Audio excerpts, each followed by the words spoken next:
Hello friends, मैं आप लोगों के बीच में फ़ोटोग्राफी की एक छोटी सी क्लास लेके आया हूँ।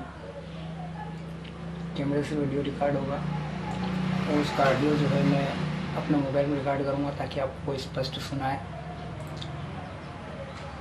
छोटा सा इशू है फ़ोटोग्राफी के अंदर। सबसे पहला प्रश्न होता है, फ़ोटोग्राफ़र कौन है। मैं पेशे से एक फ़ोटोग्राफ़र हूँ, आप भी होंगे, लेकिन वास्तविकता में फ़ोटोग्राफ़र कौन है? फ़ोटोग्राफी का नाम लेते ही हर व्यक्ति के मन में बस एक ही बात आती है, शादी ब्याह में जो फ़ोटो खींचता है वो फ़ोटोग्राफ़र है। लेकिन वास्तविकता ये नहीं है। वो व्यक्ति जो चाहे मोबाइल से, कैमरे से, बेहतर कैमरे से या सर्वश्रेष्ठ कैमरे से फ़ोटो क्लिक करता है, वो फ़ोटोग्राफ़र कहलाता है। लेकिन एक फ़ोटो 3 चीज़ों से मिलकर बनी होती है: स्पीड, अपर्चर और आईएसओ। जिस व्यक्ति को इन 3 चीज़ों का परफेक्ट नॉलेज होता है वो व्यक्ति एक परफेक्ट फोटोग्राफर कहलाता है। इन 3 चीज़ों के नॉलेज के लिए ही आज मैं आपके सामने ये ट्यूटोरियल लेके आया हूँ। मैं बिल्कुल भी टाइम वेस्ट नहीं करूँगा और सीधे सीधे शब्दों में आपको इन तीनों चीज़ों का ज्ञान दूंगा। स्पीड, हर व्यक्ति आज के युग में, मैंने जितने फोटोग्राफर देखे हैं उनकी स्पीड फिक्स है, 125 की स्पीड रखते हैं। क्या आपको पता है कि उसको कम ज़्यादा करने से क्या होता है? नहीं पता होगा। फोटो कई तरह के होते हैं, कुछ चलित अवस्था में होते हैं और कुछ स्थायी अवस्था में होते हैं। मान लो कोई छोटा सा ऑब्जेक्ट है और स्थिर है। मान लो ये जो सारे सामान जो पड़े हुए हैं, ये कांच है, मैं खड़ा हूँ। अगर मैं हिलता डुलता नहीं हूँ, फिक्स हूँ, जैसा कि पासपोर्ट फ़ोटो खींचते वक्त आप स्थायी फ़ोटो ही लेते हैं, लगभग स्थायी। कोई ऑब्जेक्ट पड़ा हुआ है तो उसको स्थायी पोजीशन मानी जाएगी। उस परिस्थिति में आप कोई भी स्पीड रख सकते हैं, उसका उस ऑब्जेक्ट के ऊपर कोई फर्क नहीं पड़ेगा, फ़ोटो सही आएगा। लेकिन कोई ऐसी चीज़ जो रनिंग अवस्था में मूवमेंट कर रही है, उस परिस्थिति में भी अगर आप 125 की स्पीड रखेंगे तो फोटो कभी सही नहीं आएगा। उदाहरण के रूप में आपने देखा होगा कि जब शादी ब्याह में आप किसी नाचते हुए व्यक्ति का फोटो खींचते हैं, वो कभी सही नहीं आता है। क्यों नहीं आता है? उसके हाथ जब यूं करते हैं तो यहाँ पे एक झर्री बनती है। वो जो मूवमेंट की जो झर्री बनती है ना, भूत वाला इफेक्ट जिसको बोलते हैं, क्यों आता है? क्योंकि आपके कैमरे की जो शटर है वो उसके मूवमेंट से कम है। अगर वो व्यक्ति 125 की स्पीड से कम डांस करता ना तो वो फोटो एक्यूरेट आता। अब ऐसा क्यों हुआ? इसी 125 की स्पीड में क्या आप चलती हुई ट्रेन का फोटो ले सकते हैं? तो इसका उत्तर होगा नहीं। उसके साथ भी वही होगा कि वो भूत जैसी पट्टी उसके पीछे एक चलती हुई आपको दिखाई देगी। तो क्या करें? कैसे डिसाइड करें कि जो हम स्पीड कैमरे की सेट करने जा रहे हैं वो उस ऑब्जेक्ट को प्रॉपरली ले लेगी? उसके लिए आपको सीधा सा गणित लगाना है। मान लो कोई मोटरसाइकिल 60 की स्पीड से गति से दौड़ती हुई आ रही है, तो आपके कैमरे की जो शटर स्पीड है वो जस्ट उससे डबल या डबल से थोड़ी ज़्यादा होगी तो आसानी से वो फोटो खींचा जाएगा। मान लो कोई व्यक्ति डांस कर रहा है तो अपन को पहले से इतना दिमाग में सेटल होना चाहिए कि अपने को कैमरे की स्पीड बढ़ाना है, और कैमरे की स्पीड जब बढ़ाई जाएगी तो ही वो फोटो एक्यूरेट आएगा। महिला संगीत में मैंने देखा है 90% फोटोग्राफर एक ही गलती करते हैं। रात्रि का समय होता, लाइटिंग्स कम होती है, वही 125 की स्पीड लेके फोटोग्राफी करते हैं और हाथ एक झर्री आती है। उस झर्री का निदान बस इतना है ISO को थोड़ा सा बढ़ाइए और स्पीड को 125 की जगह थोड़ी सी बढ़ा के देखिए, 160 200 कर लीजिए। क्योंकि हम सब जानते हैं वेस्टर्न डांस में ही ज़्यादा स्पीड होती है। आजकल जो बच्चे यो हनी सिंह टाइप के डांस करते हैं उनमें ही ज़्यादा स्पीड होती है, परंतु जो नॉर्मली महिला संगीत वगैरह में डांस होते हैं उनमें इतनी स्पीड नहीं होती जितनी कैमरे को चाहिए होती है। तो आप स्पीड अब अंदाजन 200 तक ले जाइए, कोई दिक्कत नहीं आएगी, फोटोग्राफ्स एक नंबर टकाटक आएंगे। ये बात हो गई स्पीड की। स्पीड का मैटर आपको बिल्कुल क्लियर हो गया होगा। अब बात आती है अपर्चर की। 90% फोटोग्राफर एक ही काम करते हैं, अपर्चर को लाइट कम ज़्यादा करने के लिए यूज़ करते हैं। आपने भी आज तक यही किया होगा, लेकिन वास्तविकता ये नहीं है। अपर्चर का उपयोग लाइट कम ज़्यादा करने के लिए नहीं होता। अपर्चर क्या है? वास्तविकता में अपर्चर फोकस पॉइंट से संबंधित होता है। जितना ज़्यादा अपर्चर आप बढ़ाएंगे, बैकग्राउंड के ब्लर आने की संभावना कम होगी। जितना अपर्चर आप डाउन करेंगे, मिनिमम फोकस पॉइंट की तरफ बढ़ेंगे, आपका ऑब्जेक्ट ज़्यादा क्लियर होगा, प्लस बैकग्राउंड के आउट होने की या ब्लर होने की संभावना उतनी ज़्यादा बढ़ जाती है। 90% फोटोग्राफर एक ही गलती करते हैं रात्रि के समय। उनको बस एक ही, उनको ये पता है 125 की स्पीड रखना है, स्पीड वो फिक्स कर देते हैं। ISO उनको 400 से 500 600 तक जाना है, उससे ऊपर जाएंगे तो उनके फ़ोटो फट जाएंगी, ये उनके दिमाग में पहले से सेट है। फटाक से ISO 500 कर देते हैं। उसके बाद फ्लश के साथ फोटोग्राफी करते हैं और जहाँ तक हो सकता है उस अपर्चर को नीचे घुमा घुमा के लाने की कोशिश करते हैं। होता क्या है, फोकस पॉइंट हो जाते हैं बहुत कम। जब फोकस पॉइंट कम से कम रह जाते हैं तो स्वाभाविक सी बात है, ज़्यादा लंबा के एरिया ज़्यादा लोगों को वो कवर नहीं कर पाता है। और वो कवर नहीं कर पाता है इसलिए क्या होता है, अगर 2 ऑब्जेक्ट सामने बैठे हुए हैं और इनकी फोटोग्राफी करेंगे तो इनमें से कोई भी एक ऑब्जेक्ट जो है वो आउट हो जाएगा और एक ऑब्जेक्ट ही सही आता है। निकॉन के कैमरे तक में ये संभावना होती है, जबकि निकॉन के कैमरे ट्रेडिशनल शूट के लिए बेस्ट होते हैं। मैं खुद फोटोग्राफर हूँ, निकॉन D7200 का यूज़ करता हूँ ट्रेडिशनल शूट के लिए। कैंडिड शूट के लिए मेरे पास कैनन R है, जिससे मैं अभी वीडियो बना रहा हूँ। इसमें देख रहे होंगे मिनिमम फोकस पॉइंट का यूज़ करके मैंने अपने आप को क्लियर कर रखा है, क्योंकि इसके अंदर आई डिटेक्शन होता है, फेस डिटेक्शन होता है, उससे वो ऑब्जेक्ट क्लियर दिखता है और बाकी सब चीज़ें लगभग ब्लर दिखती है।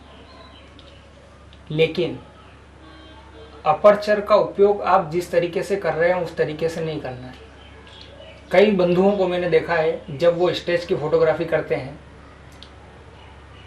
उसमें भी मिनिमम फोकस पॉइंट f5.6 लगभग चले जाते हैं। निकॉन के कैमरे में अधिकतर जूम करने पर 5.6 से नीचे नहीं जाता है फोकस पॉइंट, इतना सफिशिएंट होता है।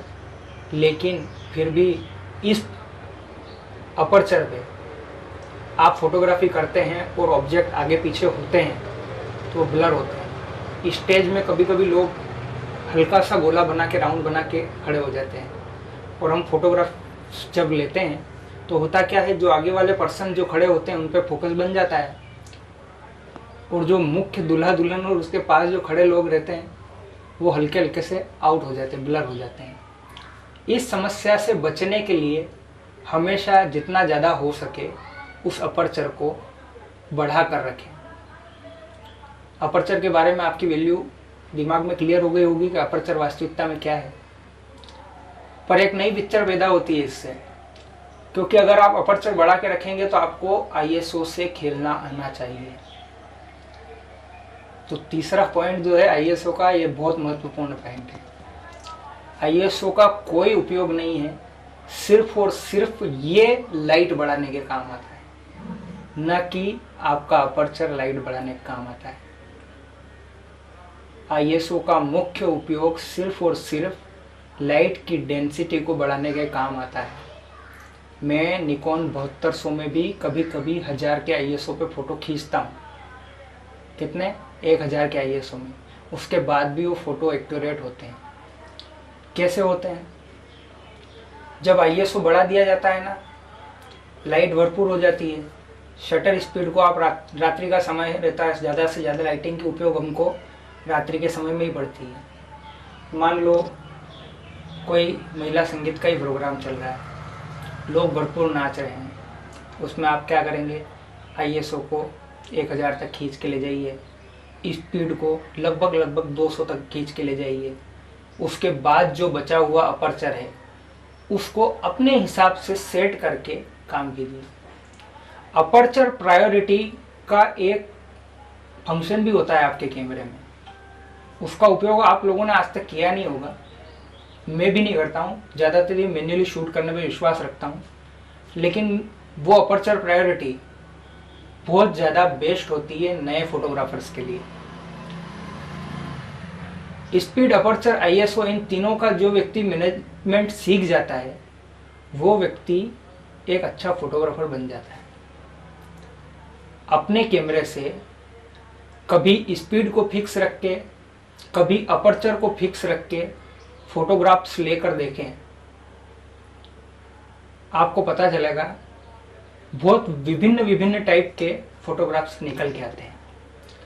रात्रि के समय में मैं निकॉन D7200 पे 50 mm का लेंस लगा करके फोटोग्राफी करता था, जिसके अंदर अपर्चर 1.3 तक लगभग चला जाता है। आप समझ नहीं सकते हैं 1.3 का अपर्चर कितना होता है। एक बिंदु को ही ऑब्जेक्ट करता है, बाकी सब आउट कर देता है। उसमें मैं क्लोजअप शूट करता हूँ। क्लोजअप शूट करते हैं रात्रि के समय, जरा सा लाइट का इशारा होगा, मिनिमम अपर्चर रहता है, स्वाभाविक सी बात है फोटो आसानी से आ जाता है। मेरे साथ एक घटना घटी, वही पोर्ट्रेट लेने में दिन के समय भरपूर रोशनी के अंदर गया। मैंने वही, मेरे को स्वाभाविक सी बात है बैकग्राउंड ब्लर चाहिए, इसलिए मैं उस अपर्चर को गिराऊंगा। मैंने 1.3 का अपर्चर किया, स्वाभाविक सी बात लाइट भरपूर आई। उसके बाद मैंने ISO को गिराना चालू करा, ISO 100 पे आ गया, उसके बावजूद भी लाइट कंट्रोल नहीं हो रही। ऐसी परिस्थिति में आप क्या करेंगे? जब इन दोनों चीज़ों से अगर लाइट कंट्रोल नहीं होती है तो आप क्या करेंगे? तो उसका सीधा सा फंडा है, स्पीड को आप बढ़ाएंगे, और आप जब स्पीड को बढ़ाएंगे तो लाइट कंट्रोल होना चालू हो जाएगी। 600-700 की स्पीड तक भी फोटोग्राफी मैंने की है, क्योंकि होता क्या है, सनलाइट के अंदर लाइट तो भरपूर होती है, लेकिन अगर आप अपर्चर प्रायोरिटी का उपयोग करते हैं, चाहते हैं कि बैकग्राउंड ब्लर दिखे, तो आपको ये सब करना पड़ेगा। हर फोटोग्राफर आता है, अपर्चर कम ज़्यादा किया, फोटो लेता है और चला जाता है। वास्तविकता में फोटोग्राफी ये नहीं है। आपको ये देखना है बैकग्राउंड दिखाना है या नहीं, आपको मेन ऑब्जेक्ट पे फोकस रखना है या बैकग्राउंड पे फोकस रखना है, ये बहुत सारी बातें हैं। छोटा सा उदाहरण दूंगा, फेरे का प्रोग्राम चल रहा है, मैं फेरे को 3 से 4 तरीके से शूट करता हूँ। पहला फ़ोटो लेता हूँ जिसमें सिर्फ दूल्हा और दुल्हन दिखते हैं, दूसरा फ़ोटो लेता हूँ जिसमें दूल्हा दुल्हन प्लस जो पंडित जी है फेरे कराने वाले वो दिखते हैं, तीसरा फ़ोटो लेता हूँ जिसके अंदर पंडित जी प्लस बना हुआ पांडाल प्लस उनके फेरे लेने की मूवमेंट, ये तीनों दिखती है। इन तीनों फोटो के लेने के लिए मेरे को बार बार अपर्चर बदलना पड़ता है, क्योंकि जब मैं सिर्फ और सिर्फ दूल्हा दुल्हन का फोटो लेता हूं तो मैं मिनिमम अपर्चर पर काम कर सकता हूं आसानी से, कोई दिक्कत नहीं आएगी, क्योंकि मेरे को सिर्फ उनको दिखवाना है और बाकी के ऑब्जेक्ट अगर ना भी दिखेंगे ना तो कोई तकलीफ नहीं है। लेकिन यही बात दूसरे फोटो पे लागू नहीं होती है। क्यों नहीं होती है? क्योंकि जब मैं पूरे पांडाल का या विद पंडित जी के साथ में दूल्हा दुल्हन का फोटो कैप्चर करने की कोशिश करूंगा तो मेरे को उन दोनों ऑब्जेक्ट की परिस्थिति कुछ ऐसी चाहिए कि वो दोनों की दूरी मेरे से एक्यूरेसी के साथ रहे। ये नया पॉइंट मैं आपके साथ आने वाले वीडियो में इसका करेक्शन बताऊंगा, इसके बारे में बताऊंगा कि डिस्टेंस मैनेजमेंट क्या होता है। आप जहाँ पे खड़े हुए हैं वहाँ से अगर आप दो अलग अलग वस्तुओं के फोटो क्लियर चाहते हैं तो आपके कैमरे से उन दोनों की जो दूरी है वो हमेशा बराबर रहेगी, तो दोनों फोटो क्लियर आएंगे, चाहे वो दोनों अपोजिट अवस्था में हो या किसी परिस्थिति में हो, वो दोनों क्लियर ही आएंगे। तो इस परिस्थिति में मैं वो फोटो क्लिक करता हूँ और पंडित जी और दोनों दूल्हा दुल्हन को एक्यूरेट ले लेता हूँ। लेकिन जब मैं पूरे पंडाल को कवर करने की कोशिश करता हूँ तो मेरा मुख्य पॉइंट जो होता है वो मुख्य पॉइंट ये होता है कि अपर्चर मेरे को ज़्यादा से ज़्यादा रखना है। अब जब मेरे को अपर्चर ज़्यादा रखना है, ज़्यादा से तात्पर्य मेरे को अप्रोक्सीमेटली 8 से 9 का अपर्चर, 10 का अपर्चर देना पड़ेगा, तब जाके वो पूरा पंडाल सही से दिखेगा। अब 10 का अपर्चर दूंगा तो स्वाभाविक सी बात है आईएसओ बढ़ाना पड़ेगा, आईएसओ बढ़ाना पड़ेगा। और स्पीड को चाहो तो आप कम भी कर सकते हैं, क्योंकि फेरे की मूवमेंट लगभग 10 की स्पीड भी नहीं होती। आप गाड़ी की स्पीड से अंदाज़ा लगा सकते हैं, 5 की स्पीड से वो रोटेट करते हैं, तो उसमें इतना ज़्यादा इश्यू नहीं होता है। तो उस स्पीड को आप ज़्यादा से ज़्यादा 80-60 तक ला सकते हैं, कोई इश्यू वाली बात नहीं है। लेकिन उससे नीचे जाएंगे तो वही जरूरी वाली समस्या आपको पैदा होगी। तो आज मैंने तीनों चीज़ें आपको अच्छे से समझाई। आपको समझ में आता है या नहीं आता है, इसके बारे में आप कमेंट करके ज़रूर बताएं। और मेरे चैनल को लाइक, सब्सक्राइब,